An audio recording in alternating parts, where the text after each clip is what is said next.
ব্যক্তির লাভ ক্ষতি থেকে শুরু করে রাষ্ট্রের উন্নয়ন সবকিছুর পেছনেই থাকে অর্থনীতির অবদান। সেজন্য দরকার আর্থিক হিসাব নিকাশ আর অর্থনীতির চুলচেরা বিশ্লেষণ। আর এই বিশ্লেষণ নিয়ে ডিবিসি নিউজের সাপ্তাহিক আয়োজন অর্থনীতির সংলাপ। সঙ্গে আছি আমি মোস্তফা মাহবুব। অর্থনীতির সংলাপের আজকের বিষয় বিজ্ঞাপনের বাজারে দুঃসংবাদ।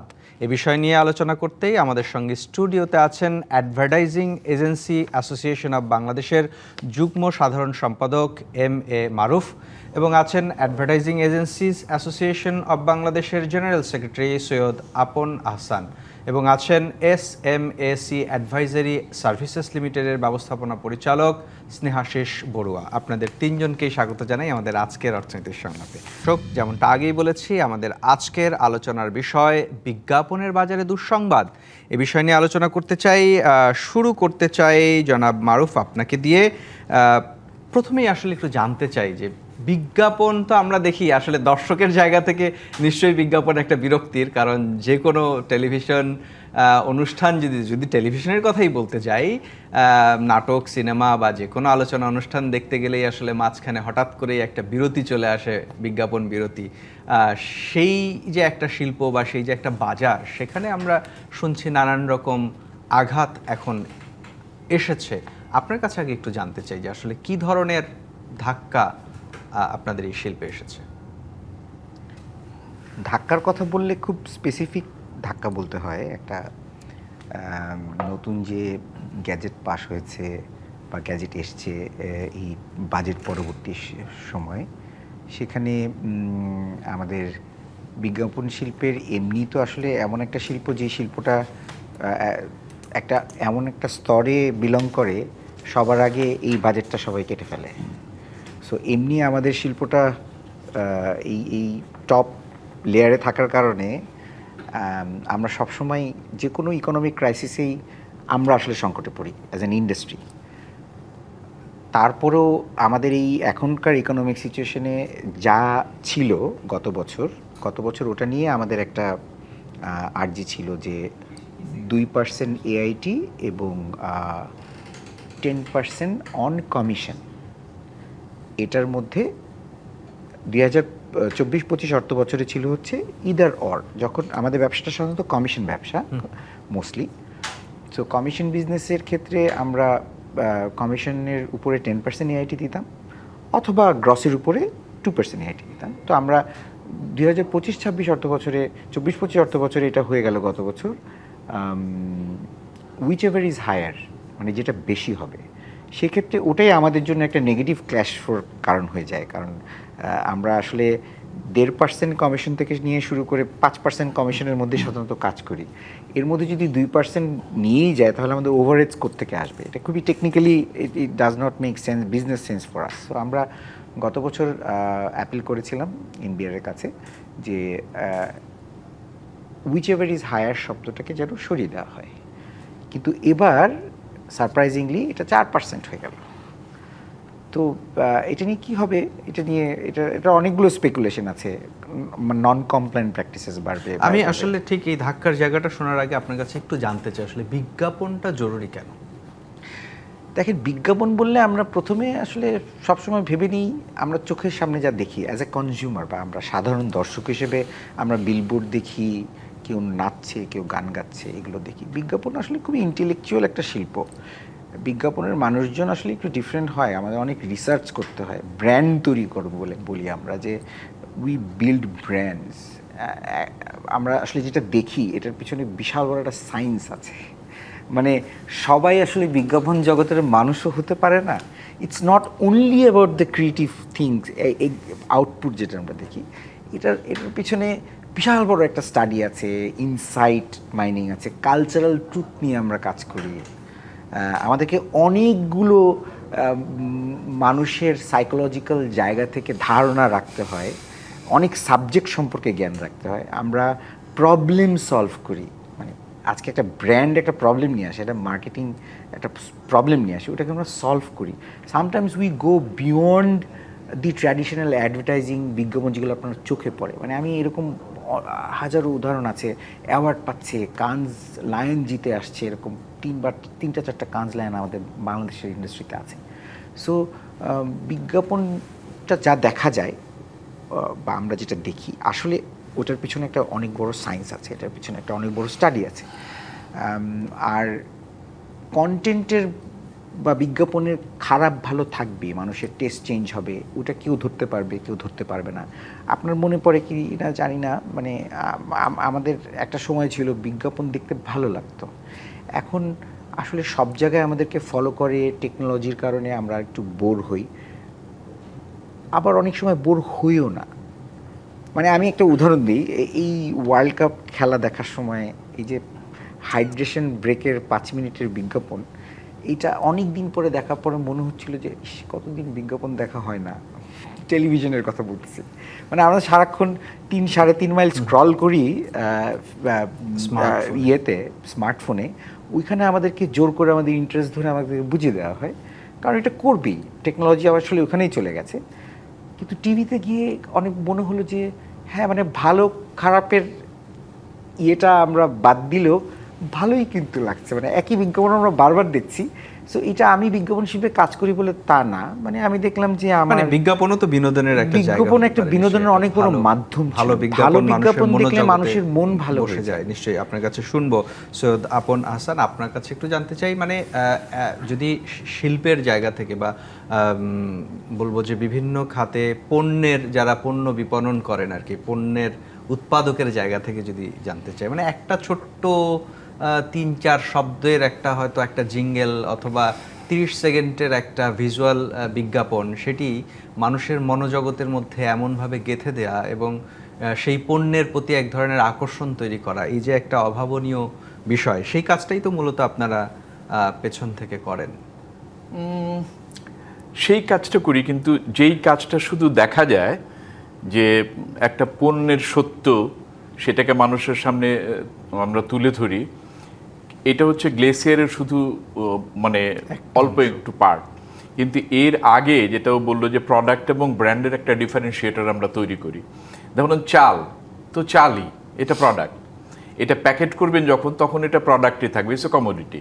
কিন্তু যখন এটা আপনার নামে ডিবিসি চাল হবে এবং সেই চালটা কেন অন্য প্যাকেটজাত চালের চেয়ে ভালো, এইটা যখন মানুষের কাছে আমরা পৌঁছাবো, সেইটার যে পথটা, সেটা হচ্ছে বিজ্ঞাপন।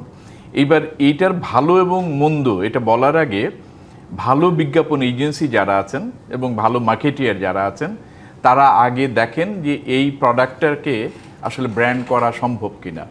তার মানে আমার প্যাকেটের ভেতরে কি আছে, সেই সত্যটা আসলেই কতটুকু সত্য, সেটা কতটুকু বিশ্বাসযোগ্য করা, এইটাকে দায়িত্বটা আসলে বিজ্ঞাপন এজেন্সির উপরে পড়ে। সো আমরা যেরকম ইনসাইট মাইনিং করি, অর্থাৎ একজন কাস্টমার চালের কাছ থেকে কি চায়, সেইটা আমার চালে আছে মানে নিশ্চয়ই চালের যিনি উৎপাদক বা যিনি বাজারজাত করতে চান, যিনি চাল ব্যবসায়ী, এবং আমরা যারা গণমাধ্যমে কাজ করি বা আমাদের মতো গণমাধ্যম, টেলিভিশন, পত্রিকা, তাদের যে বিজ্ঞাপনগুলো প্রচার হচ্ছে, মাঝখানে আপনারা একটা সেতু বন্ধন তৈরি করেন, সেই কাজটাও তো আপনারা সেতু বন্ধন বলতে পারেন। আমার একটু জানার বিষয়, এই কাজটা করতে গিয়ে আসলে আপনাদের মানে প্রফিটের হিসেব যদি আসি ব্যবসার জায়গা থেকে, প্রফিট কি আসলে এতটাই হয় যে 4% এটিআই দেওয়ার মতো এই সক্ষমতা কি এই শিল্পের আছে? আমি যদিও জানি না আপনি 4%-এর বিষয় নিয়ে শুরু করেছেন, যারা দেখছেন দর্শক তারা হয়তো বিষয়টা বুঝতেও পারছেন না যে এটা কি 4% নিয়ে কথা বলছে। এটার ব্যাকগ্রাউন্ডটা হচ্ছে যে আমরা যারা মানে বাংলাদেশে যারা ব্যবসা করে, যে কোনো ব্যবসায়, সেইখানে সরকার একটা কর ধার্য করেন। তো আমরা যে ব্যবসাটা করি, সেই ব্যবসাটা হচ্ছে সার্ভিস বিজনেস, অর্থাৎ আমি একটা সেবা আপনাকে দিই, ক্রিয়েটিভ সার্ভিস, যেটি একটু পরে হয়তো ক্রিয়েটিভ ইকোনমি নিয়ে আমরা বলবো। আমরা কিছু তৈরি করি, যেই তৈরিটা মূল প্রোডাক্টটা না, চালটা আমরা তৈরি করি না, কিন্তু চালের কথাটা মানুষকে যে পৌঁছায়, যেভাবে পৌঁছায়, এইটা আমরা তৈরি করি। এখন এটা আমি যেহেতু ব্যবসা করি, তো আমার একটা ট্যাক্স পড়বে। এই ট্যাক্সটা কিছুকাল আগেও ছিল, কিছু বছর মানে কয়েক বছর আগেও ছিল বা গেল বছরও ছিল, যে 0.65% অথবা 2%। মানে আমরা যে একটা কাজ করি, তো ধরুন চালের যে বিজ্ঞাপনটা আমি করছি, চাল নিয়েই বলছি, সেটা 10টা চ্যানেলে যাবে, এটা একটা টাকা দিতে হবে। এইটার পোস্টার বানানো হবে, একটা প্রিন্টারকে টাকা দিতে হবে। আমি একটা ডিজাইন করলাম পোস্টারটার, এটার একটা টাকা, তাহলে আমি ছোট করেই বলি 3টা কম্পোনেন্ট। সো এইটা যদি 1 লক্ষ টাকা হয়, তার টেলিভিশনে যাবে 80,000 টাকা, 20,000 টাকা হয়তো প্রিন্টারের কাছে দিলাম, 20,000 টাকা আমার কাছে এলো, 1 লাখ টাকা। তা আমার আসলে টাকাটা কোথায়?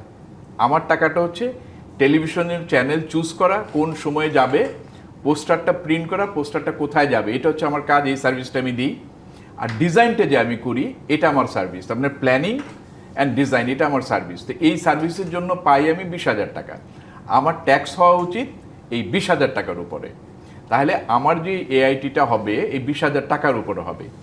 এখন বাজারে এই সার্ভিসটা দেওয়ার জন্য এত মানুষ হয়েছেন যে সেইটা একটা সময়, আমি যখন ধরুন আমি 32 বছর আগে শুরু করেছি, তখন আমরা পেতাম 17.25%, অর্থাৎ 17.2% আমি সার্ভিস চার্জ পেতাম, অর্থাৎ 1 লক্ষ টাকা আমি 17,000 টাকা পেতাম। এখন সেটা কমতে কমতে কমতে কমতে কোনো এজেন্সি 2% পায়, কোনো 3% পায়, কেউ 5% পায়। তা আমরা বলেছিলাম যে এই 5%-এর উপরে যদি আপনি এআইটি কাটেন, সেটা একটা অর্থ বহন করে, অথবা গ্রস যে 1 লাখ টাকা, এটা যদি 0.65 করেন তাও একটা অর্থ বহন করে। কিন্তু যদি পুরোটা ফ্ল্যাট করে ফেলেন তাহলে আমার ক্যাপিটাল বার্ন হবে। ক্যাপিটাল বার্ন বলতে চাচ্ছি যে 20,000 টাকা মানে কত? 20,000 টাকা মানে 2%, রাইট? এবার এই বা কি, হ্যাঁ 20% হলো না 2%? 20%। তো এই পার্সেন্টেজে আমার যে টাকাটা, সেটা ট্যাক্সেবল ইনকাম যেটা হবে, আপনি যদি তার চেয়ে বেশি ট্যাক্স এআইটি হিসেবে কেটে নেন, তাহলে আমি এই ট্যাক্সটা দিব কোত্থেকে? দিন শেষে আমার ক্যাপিটাল বার্ন হবে, তাহলে ব্যবসাটা থাকবে না। এবার যেটা প্রস্তাব করা হয়েছে সেটা 4%, তবে আসার কথা আমরা শুনতে পেয়েছি, আজকেও শুনেছি যে এটা বিবেচনায় নেওয়া হচ্ছে। আমার মনে হয় যে এটা ওনারা অবশ্যই বিবেচনায় নেবেন, যে এটা হলে আমি জাস্ট একটা জায়গা যোগ করি যে সরকার এবার ক্রিয়েটিভ ইকোনমিতে 800 কোটি টাকার একটা বাজেট বরাদ্দ করেছে, কেননা যেন নতুন এমপ্লয়মেন্ট হয়, মানুষ করে।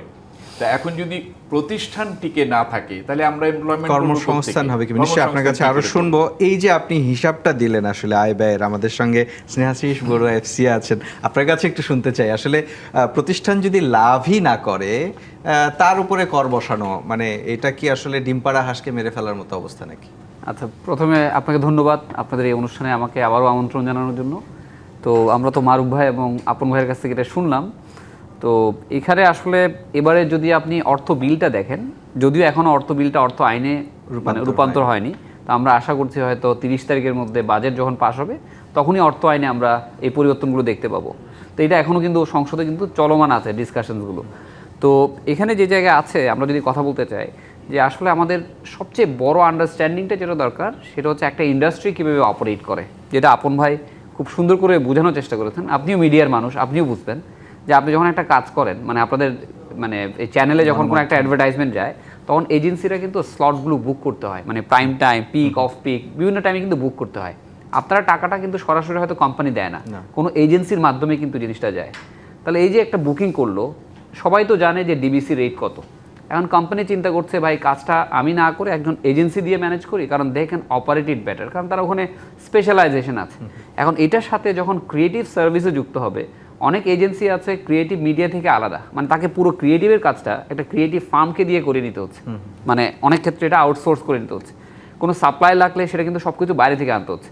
এটা অনেকটা থার্ড পার্টির মতো, মানে আমি on behalf of the company সব কাজ করে দিচ্ছি, মাঝখানে আমি একজন এজেন্সি হিসেবে কাজ করছি।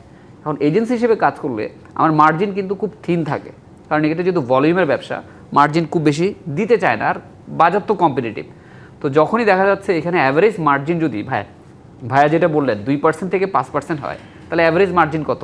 আপনি যদি মাঝামাঝিও রাখেন 3.5 বা 4 যদি অ্যাভারেজ করেন, তাহলে আমার 100 টাকা যদি খরচ হয়, আমাকে হয়তো 4 টাকা কোম্পানিগুলো মার্জিন হিসেবে দেবে।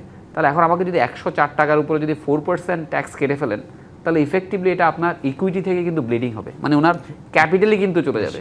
তাহলে দেখেন এবারে বাজেটে যে দর্শনটা আমি দেখেছি, যে সব দিক দিয়ে যদি আমরা দেখি, দেখবেন ব্যবসায়ীদেরকে কমফোর্ট দেওয়ার জন্য যত ধরনের রেভিনিউজ আছে প্রত্যেকটা জায়গায়, মানে উৎসে করের যে বিধানটা আছে প্রত্যেকটা জায়গায় কিন্তু রিডাকশনস করা হয়েছে সিগনিফিকেন্টলি, অনেক জায়গায় কিন্তু অনেক হার কমানো হয়েছে। তো হঠাৎ করে এই জায়গায় যেটা আসলে বাড়িয়ে ফেলা হচ্ছে, তা আই বিলিভ যেটা হয়তো সরকার অবশ্যই আইনে আনার আগে এটা চিন্তা করে দেখবেন, কারণ আমি দেখেছি সরকারের দৃষ্টিভঙ্গির সাথে এটা যায় না। সরকার চায় এমপ্লয়মেন্ট জেনারেশন করতে, মানে বাংলাদেশের মধ্যে, এবং এই ক্রিয়েটিভ ইকোনমিকে সাপোর্ট দেওয়ার জন্য শুধু 800 কোটি টাকার বরাদ্দ না, আপনি দেখবেন একটা শুধু এসআরওই জারি হয়েছে যে ক্রিয়েটিভ ইকোনমিতে যদি কাজ করা হয়, বিভিন্ন ট্যুরিজম বা এই ধরনের জায়গাগুলোতে কাজ করা হয়, এখানে কিন্তু সরকার কর অবকাশও দিচ্ছে, মানে অ্যাক্সিলারেটেড ডেপ্রিসিয়েশন নিয়েও দিচ্ছে। আমার প্রশ্নটা ওই জায়গায়, মানে এত ক্রিয়েটিভ ইকোনমি নিয়ে কাজ করতে গিয়ে এরকম এত ক্রিয়েটিভ মানে কর কাঠামোটা আসলে কাদের মাথা থেকে বের হইলো? এটা হয়তো যারা পলিসি মেকার তারাই হয়তো ভালো উত্তর দিতে পারবেন। বাট এখানে মানে বুঝতে হবে যে দিনের শেষে একটা বিজনেসকে যদি তার ক্যাপিটাল থেকে টাকাটা দিতে হয়, যদিও এবারে কি হয়েছে, এবারে কিন্তু আপনাকে ফেরতের একটা বিধান করা হয়েছে, মানে ফেরত দিবে, কিন্তু ফেরত দিতে হলেও তো সেটা আবার অডিট হয়ে বা অ্যাসেসমেন্ট হয়ে যাবে। এটা একটা দীর্ঘ প্রক্রিয়ায়, সহজে তো ফেরত পাবেন না।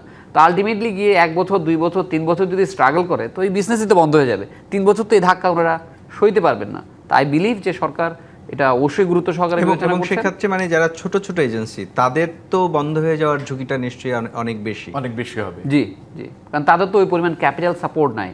আর বড়দের যেটা হয়, বড়দের ঝুঁকিতে আরও বেশি, কারণ বড়রা যারা আছে, কারণ ওনাকে ওই মার্জিন দিয়ে কিন্তু ওনার অফিসের ভাড়া, অফিসের লোকের বেতন সব কিছু ম্যানেজ করতে হবে। সো বড়দের বার্ডেনটা কিন্তু কম না, কারণ দিনের শেষে কিন্তু তাকে এই 100-200 মানুষের বেতন, অফিসের ভাড়া, এই মার্জিন থেকেই তাকে তুলতে হবে। নিশ্চয়ই। আমার একটা বিরতি নেওয়ার সময় হয়েছে। মারুফ, আপনার কাছে একটা প্রশ্ন রেখে যেতে চাই। আসলে আমরা দেখেছি বিগত 3-4 বছরের যে অর্থনৈতিক অবস্থা, তাতে তো সব সেক্টরই আসলে মানি কাট হয়েছে, তাই না? বড় বড় ইন্ডাস্ট্রিগুলো তাদের ব্যয় কমানোর চেষ্টা করেছেন, ব্যাংক লোন অ্যাডজাস্ট করতে গিয়ে তারা নানান দিকে লোক ছাঁটাই যেমন করেছে, একই সাথে সবখানেই আসলে ব্যয় কাট হয়েছে। সবচেয়ে বড় কথা হচ্ছে স্বয়ং সরকারকেও আমরা দেখেছি অন্তর্বর্তীকালীন সরকারের সময় তারা তাদের বিজ্ঞাপনী ব্যয়ও কমিয়েছে। তো সেই রকম একটা বাস্তবতায় আপনারা যারা বা এই বিজ্ঞাপন শিল্পের সাথে আমরাও যারা জড়িত, আসলে তাদের বিবেচনাটা আসলে কে করবে, বা তাদের প্রকৃত চিত্রটা কি, সেই দুঃখের কথা, কষ্টের কথা আসলে জনগণের কাছে আপনি তুলে ধরবেন, সেই প্রশ্ন জানতে চাই। কিন্তু তার আগে একটা বিরতি নেব। দর্শক, অর্থনীতির সংলাপ নিচ্ছে একটা বিরতি, সঙ্গেই থাকুন। স্বাগত আরেকবার অর্থনীতির সংলাপে। আজকের বিষয় বিজ্ঞাপনের বাজারে দুঃসংবাদ। বিরতিতে যাওয়ার আগে মারুফ, আপনার কাছে জানতে চাইছিলাম, আসলে গেল 3-4 বছরের সব ব্যবসা শিল্পতেই আসলে আমরা শিল্প খাতেই দেখেছি যে এখানে একটা মানি কাটিং হয়েছে, এবং সেই জায়গায় বিজ্ঞাপনের যে বরাদ্দটি থাকে যে কোনো কোম্পানির, সেখানে একটা বড় ধাক্কা এসেছে, এবং সেই ধাক্কার ধারাবাহিকতায় আপনাদের যে বিজ্ঞাপনী সংস্থা বা গণমাধ্যম সহ বিজ্ঞাপনগুলো প্রচারের যে মাধ্যম, তাদেরও তো একটা ধাক্কা এসেছে। এবং একই সাথে যদি আমি ভুল না করি, বিগত সরকার অর্থাৎ অন্তর্বর্তী সরকার ক্ষমতায় এসে সরকারের বিজ্ঞাপনও কমিয়ে দিয়েছিল। মানে সেটি আসলে এই পুরো বিজ্ঞাপন খাতের বা ক্ষেত্রের যারা আছেন তাদেরকে কিভাবে আঘাত করেছে? এটা তো আমরা খুবই অদ্ভুত সময় দিয়ে যাচ্ছি। আমি চেষ্টা করব আপনার প্রশ্নটাকে 2-3টি ভাগে যদি আমি ভাগ করে নিই। প্রথম কথা হচ্ছে যে আনলাইক এনি আদার ইন্ডাস্ট্রি, আমি প্রথমে বলেছিলাম আমাদের ইন্ডাস্ট্রি আসলে খুবই সারফেসে থাকে। সবার আগে হিট আমাদের ইন্ডাস্ট্রিতেই হয়। কোনো একটা পণ্য বা কোনো কিছুতে, যে কোনো বিজনেস যখন খারাপ হয়, মানুষ যে প্রথম কাজটা করে সেটা হচ্ছে যে প্রচারণা কমিয়ে দেয়। ওইখানে আমরা এফেক্টেড। আমাদের সাথে 7.5 million people, around more than 5,000 agencies are connected. প্রত্যক্ষ পরোক্ষভাবে কিন্তু এটা এই large number of people are connected. So মানে এই 7.5 million people আর এফেক্টেড একটা ইন্ডাস্ট্রিতে। এবার আমি দ্বিতীয় প্রসঙ্গে আসি, সেটা হচ্ছে আপনি বলছেন ইন্ডাস্ট্রি। আমাদের দুঃখ করে বলতে হয় আমাদের ইন্ডাস্ট্রি রিকগনিশনই নাই, যেটা নিয়ে আমরা সরকারের সাথে অনেক কথা বলার চেষ্টা করছি। বিগত সরকার যখন গণমাধ্যম কমিশন করলো, ওখানে আমাদের ডাকই পড়েনি। আমরা জোর করে ভাবলাম যে গণমাধ্যম কমিশন হচ্ছে, এইখানে মিডিয়া রিফর্ম কমিটি হচ্ছে, মিডিয়া রিফর্ম কমিটিতে আমাদের বিজ্ঞাপনী সংস্থার কোনো রিপ্রেজেন্টেশন নাই, অথচ ক্রিয়েটিভ ইকোনমি বা ক্রিয়েটিভ সেক্টরের একমাত্র কমার্শিয়ালাইজড জায়গাটা দখল করে আছে আমরা। মানে আমি কাউকে ছোট করে বলছি না, পুরো জায়গাটাতে আসলে আমরাই, আমাদের ইন্ডাস্ট্রিটাই বিলং করে, কিন্তু আমাদের তো ইন্ডাস্ট্রি রিকগনিশন নাই। সো আমার দ্বিতীয় ইস্যু ছিল যে আমাদের ইন্ডাস্ট্রি রিকগনিশনটা খুব জরুরি দরকার। এত বড় লার্জ একটা সেক্টর।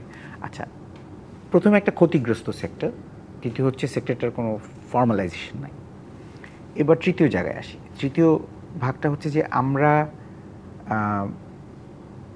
তো আসলে প্রবলেম সলভ করি, ক্রিয়েটিভ প্রবলেম সলভ করি। আপনি বিজ্ঞাপনের জগতে যারা কাজ করে এরা মানে আমাদের মধ্যে professionally it's not only the creative people who works in this sector.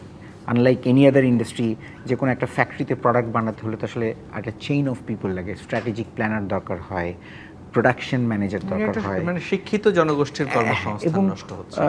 বিজ্ঞাপনের মানুষগুলো একটু অন্যরকম মানুষ হয় আসলে।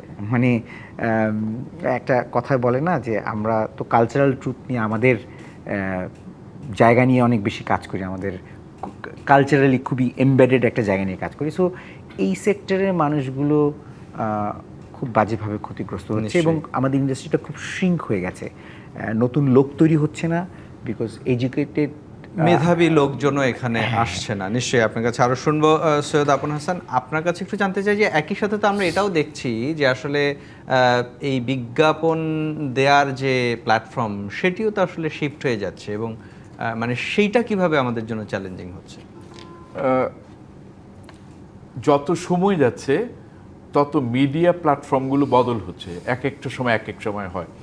অনেক আগে ছিল মাইকিং করা হতো, বন্ধ হয়েছে, টেলিভিশন এসে, নিউজ পেপার এসে, এখন অনলাইন মিডিয়াম হচ্ছে। অর্থাৎ আপনার পকেটেই আপনার টেলিভিশন, আপনি যেটা পছন্দ করতে চান। এইটা যখন হয়েছে তখন দুই রকমভাবে ক্ষতিগ্রস্ত হচ্ছে বাংলাদেশে বিশেষ করে, এবং অন্য দেশেও হচ্ছে হয়তো। বাংলাদেশে যেটা হচ্ছে যে আমাদের এখানে অনেকগুলো টেলিভিশন চ্যানেল এবং নিউজ পেপার আছে, যাদের একটা অনলাইন প্ল্যাটফর্ম আছে। বাংলাদেশিদের জন্য যে বিজ্ঞাপন, সেই বিজ্ঞাপনটা বাংলাদেশি যে মিডিয়ামগুলো আছে সেখানে গেলেই কিন্তু হয়। কিন্তু এইখানে যাওয়ার যে প্রক্রিয়াটা, সেই প্রক্রিয়াটাকে আমরা অনেক সহজ হিসাবে রাখিনি। ফলে গ্লোবাল যে জায়গাগুলোতে, সেই জায়গাতে ধরুন রাউজানে একজন মশলা বিক্রি করেন, তিনি ডিজিটাল প্ল্যাটফর্মে অর্থাৎ অনলাইনে, গুগল বলেন, সোশ্যাল মিডিয়া বলেন, সেখানে এই মশলার একটা বিজ্ঞাপন দিলেন। যদিও উনি টার্গেট করতে পারবেন, কিন্তু সেই মশলার বিজ্ঞাপন করার জন্য তিনি যে $10 খরচ করলেন, এই $10 কিন্তু তিনি বিদেশি একজন মানুষকে দিয়ে দিলেন। এই টাকাটা কিন্তু বাংলাদেশের যারা আছে, তার বাংলাদেশের টেলিভিশন চ্যানেল, বাংলাদেশের নিউজ পেপার, তাদের মাধ্যমেও কিন্তু রাউজানের মানুষগুলোর কাছে পৌঁছানো যেত। সো এইটা হচ্ছে আমাদের এক ধরনের লস। দ্বিতীয়টা হচ্ছে যে বিজ্ঞাপন এজেন্সি যারা কাজ করতেন তারা এই কাজটা করতে পারতেন। আমাদের মতো যারা প্রতিষ্ঠান আছে যে আপনার কাছে পৌঁছে দেয়া, সেখান থেকে আমি অর্থনৈতিকভাবে ক্ষতিগ্রস্ত হলাম। তৃতীয় যেটার জন্য আমরা কাজ করছিলাম, যে সরকার এই টাকাটা 10 টাকা যদি আমি ডিবিসিতে খরচ করতাম, কথার কথা 100 টাকা দিয়ে করি, 100 টাকা যদি আমি ডিবিসিতে খরচ করতাম তাহলে সরকার আমার কাছ থেকে 15% ভ্যাট পেতেন। 1, 2 হতো আমি যে কমিশনটা পেতাম 2% হোক 4% হোক, এইটা যখন বাৎসরিকভাবে একটা অ্যামাউন্ট হতো, সেইখানে একটা অ্যাডভান্স ইনকাম ট্যাক্স উনি আমার কাছে একটা ট্যাক্স পেতেন। তিনটা জায়গায় কিন্তু বাংলাদেশের মানুষ এবং আপনার প্রতিষ্ঠানে চাকরি করা কর্মকর্তা কর্মচারীদের ইনকাম ট্যাক্সও পেতেন। রাইট। তো আমি বলছি যে এই তিনটা খাতে কিন্তু আমরা ক্ষতিগ্রস্ত হচ্ছি। এই ক্ষতিগ্রস্ত হওয়াটার একটা বড় বিষয়টা দাঁড়াচ্ছে যে আমরা একটা ফর্মাল চ্যানেল করছি না ফিনান্সিয়ালি। তো যারা এখন ট্যাক্সে আছেন বা ডিজিটাল মিডিয়াম নিয়ে হ্যান্ডেল করছেন, আমার মনে হয় যে তাদের আমাদের সঙ্গে কথা বলা উচিত। এই মুহূর্তে আসলে বাংলাদেশে বিজ্ঞাপনের বাজারটা কত, আসলে টাকার অঙ্কে যদি একটু ধারণা চাই আপনার? এইটা আসলে একদমই গেস্টিমেটেড হয়ে যাবে, বা এস্টিমেটেড বলা, আমি একটা গেস্ট করে বলছি দেখে গেস্টিমেটেড বললাম।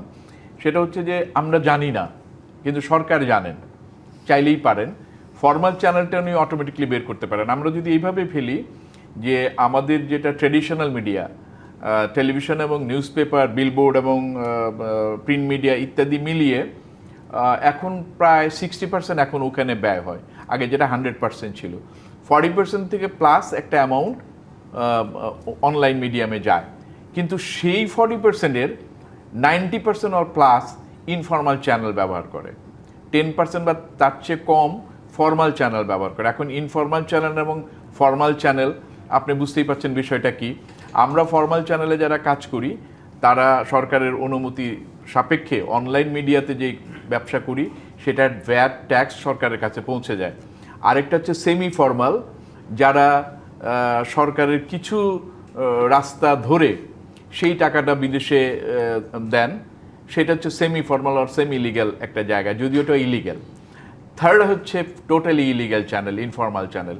এখন ধরুন বাংলাদেশে যদি কথার কথা আমরা যতদূর জানি অলমোস্ট 50 লক্ষ মানুষ আছে যারা এফ কমার্স, ই কমার্স, কেউ মশলা মানে আমি যদি ওভারঅল জানতে চাই যে আসলে টাকার অঙ্কে কি রকম, সেটি ফর্মাল বা ইনফর্মাল, কোনো একটা স্যাম্পল সাইজকে যদি ধরেই আমি বললাম যে এটা গেস করাটা খুব মুশকিল। আমরা যেভাবে ফর্মাল চ্যানেলেই কত, মানে ফর্মাল চ্যানেলে ধরুন 3,500 থেকে 4,000 কোটি টাকা একটা, আর ইনফর্মাল চ্যানেলটা একটা। আমি ম্যাথস করতে বলবো সেটা যে বাংলাদেশে যদি 50 লক্ষ লোক এফ কমার্স বা এতে যুক্ত থাকে, তারা যদি $1 একদিন খরচ করে, তাহলে আপনার কত কোটি টাকা প্রতিদিন তারা খরচ করে। নিশ্চয়ই স্নেহাশিস বড়ুয়া, এই যে এই বড় একটা টাকা যেটি আসলে পুরোটাই হিসেবের বাইরে থেকে যাচ্ছে, সরকার তো আসলে ক্রিয়েটিভ ইকোনমির কথা বলছে, আবার রাজস্ব আদায়ের আহরণ বাড়ানোর কথাও বলছে, বিকল্প উৎস থেকে করতে চায়, কিন্তু এই বিষয়গুলোতে কেন নজর দেয় না? এখানে কি আমাদের সক্ষমতার অভাব?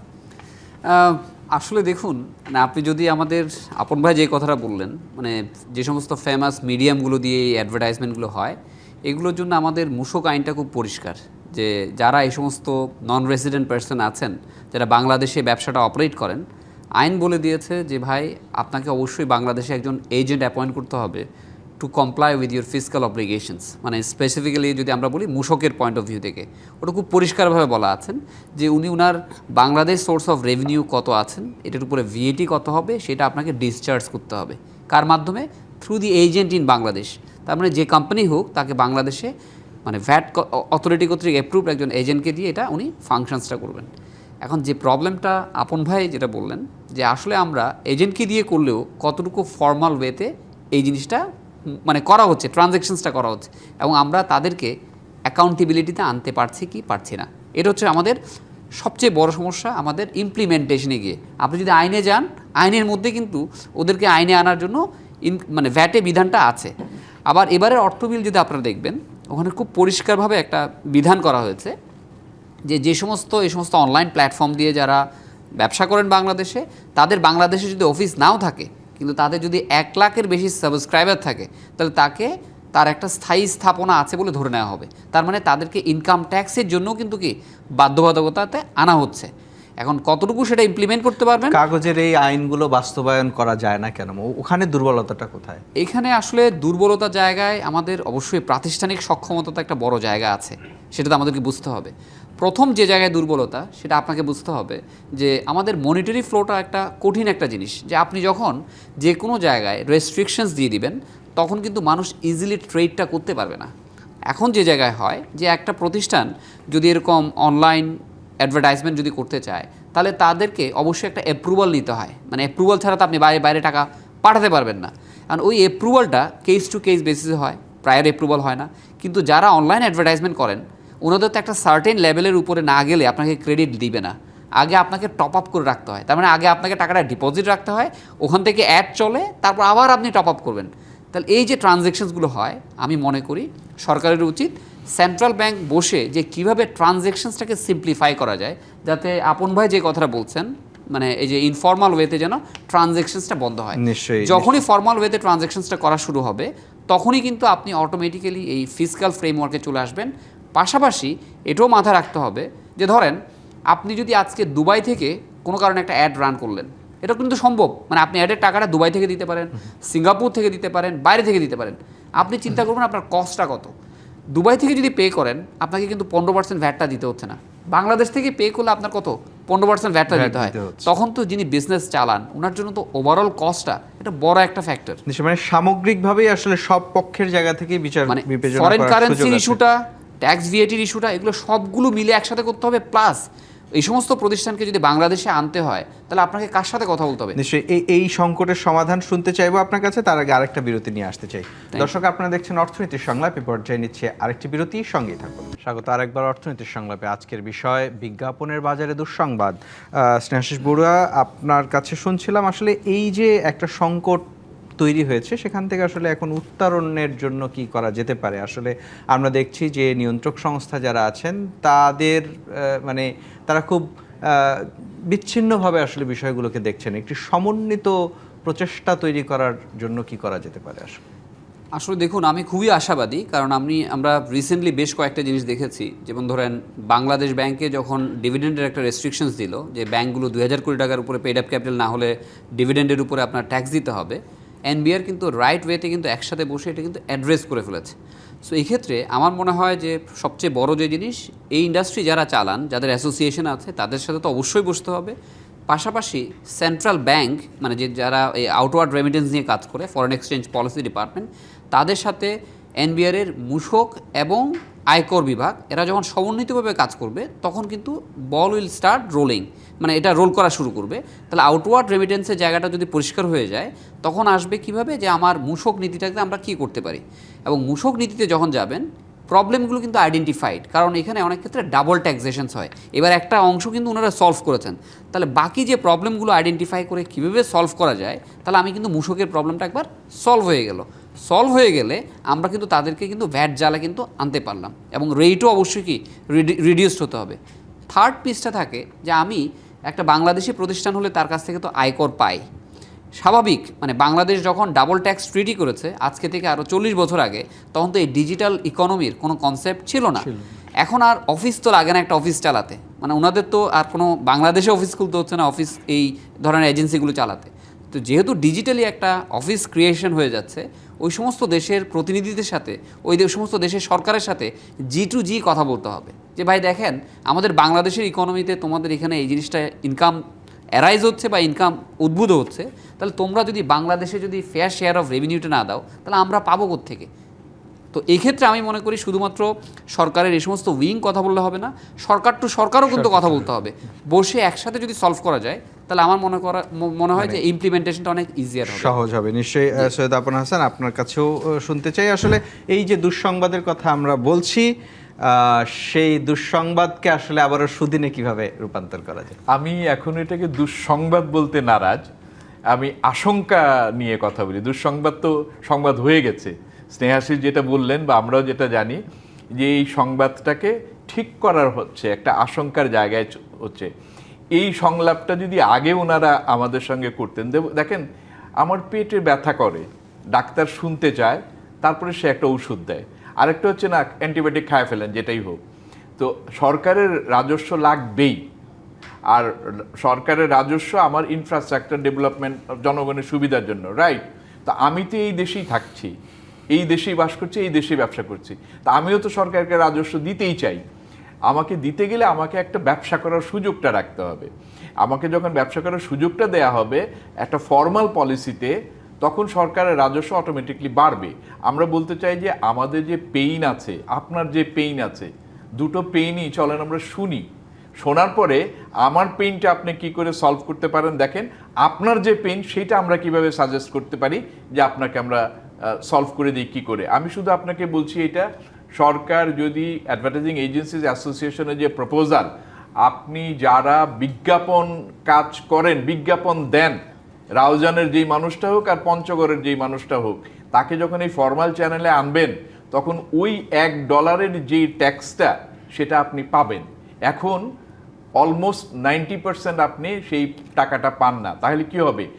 আমরা যারা অর্থনৈতিকভাবে মারা যাচ্ছি, তাকে আপনি যদি পিটান, তাহলে টাকাটা পাবেন কোত্থেকে? ও তো আমার তো আপনি খানিক আগে বললেন যে অর্থনৈতিক অবস্থানের কারণে প্রথমে বিজ্ঞাপন কাট হয়ে গেছে, এরপরে হচ্ছে বিজ্ঞাপনের প্ল্যাটফর্ম চেঞ্জ হয়েছে, আমাদের কমিশন মার্জিন কমতে কমতে আমরা সার্ভাইভেলের জায়গায় আসছি। এখন আপনি আমাকে ধরে মারতেই পারেন। প্রথম কথা বলা যে কখনো মানুষকে পিটালে, চোরকে পিটালে প্রথম 2-3টা বাড়িতে সে ব্যথা পায়, তারপরে আসে ব্যথা পায় না, সে নিস্তেজ হয়ে যায়। আমাদেরকে যদি পিটানো হয়, আমরা আলটিমেটলি নিস্তেজই হয়ে যাবো। নিশ্চয়ই, মানে শেষ করব মারুফ, মানে এই নিস্তেজ অবস্থা থেকে মানে আবারও পুনর্জীবিত হওয়ার জন্য আসলে আপনি পরামর্শ কি দিলেন? আসলে অবকাঠামোগত জায়গায় আমরা কখনোই অ্যাজ এন ইন্ডাস্ট্রি সরকারের অনেক সহায়তা চাইনি, সরকারের কাছে কখনো টাকা চাইনি, কারণ আমাদেরকে তো কোনো ব্যাংক টাকা দেয় না। ইভেন ইফ আমরা নিজেরা বলি আমরা একটা ইন্ডাস্ট্রি, ক্রিয়েটিভ ইন্ডাস্ট্রি, কিন্তু আমাদের এখানে এই জাতীয় জায়গাতে প্রণোদনা, টাকা পয়সা এগুলা চাওয়ার অবকাশই নাই, বা এটা আমরা কখনো চাইও না। কিন্তু আমাদের ক্রিয়েটিভ কাজটা যদি আমরা করতে পারি, কাজের মান চেঞ্জ হচ্ছে। আমরা নিজেরা যখন আলাপ করি অ্যাসোসিয়েশনে, অনেক সময় কথাবার্তা বলি, খুবই অদ্ভুত সময়, বিকজ আমরা শিখছি, প্রতিনিয়ত শিখছি। খুবই অদ্ভুত সময়। আগের বিজ্ঞাপনের যে ধারা ছিল আর এখন যে বিজ্ঞাপনের ধারা, এখন অনেক কিছু ভাবতে হয়, অনেকগুলো প্ল্যাটফর্ম নিয়ে চিন্তা করতে হয়। একটা ইউটিউবের বিজ্ঞাপন আর একটা ফেসবুকের বিজ্ঞাপন এক না, দুজনের টার্গেট অডিয়েন্স ভিন্ন। এই কাজটা করার সুযোগ আমরা চাই। আমরা তো খুব this industry is a very passionate industry. এই কাজটা করার জন্য আমাদের যতটুকু নীতি নির্ধারিত পর্যায়ে সুযোগ সুবিধা দেওয়া দরকার, শুধু ততটুকু থাকলেই হবে। আমরা সেলফ সাস্টেনেবল জায়গায় ভালো ক্রিয়েটিভ কাজ করার জায়গায় পৌঁছতে পারবো। এবং সরকারও তার যে রাজস্বের লক্ষ্য আছে, ওটারও ক্রিয়েটিভ সলিউশন আমরা দিতে পারি।